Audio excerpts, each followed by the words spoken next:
ولی برادرایی که در روسیه کار میکنین یا روسیه میرین گشته میآیین، من همچی یک برادری شما، همچی یک خیرخواه شما برای شما این قدر گفتنیم که برادری عزیز و گرامی، اگر مبادای خداوند جان شما را در همون سفر گیرد، شما حکم شهید دارین، همچنانی که شهید در راه خدا شما جان به حق تسلیم کردین. به شرطی که اگر شما در همون دولت ها رفته و همون ایمانداری که در همینجا داشتین،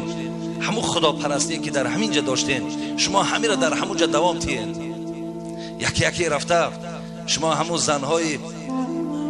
گویم که با قول روسا همون پرستیتوتکه هایی که در کوچه ها هستند، همون فاحشه هایی که در کوچه ها هستند،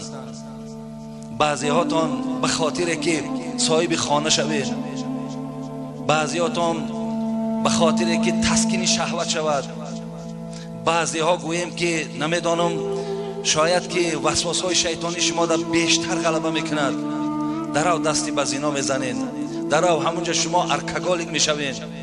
بسیاری از جوانای تاجیک میگن، بسیاری تاجیکا را میدانیم که در قطار همون روزهایی که در کوچه ها خواب میکنن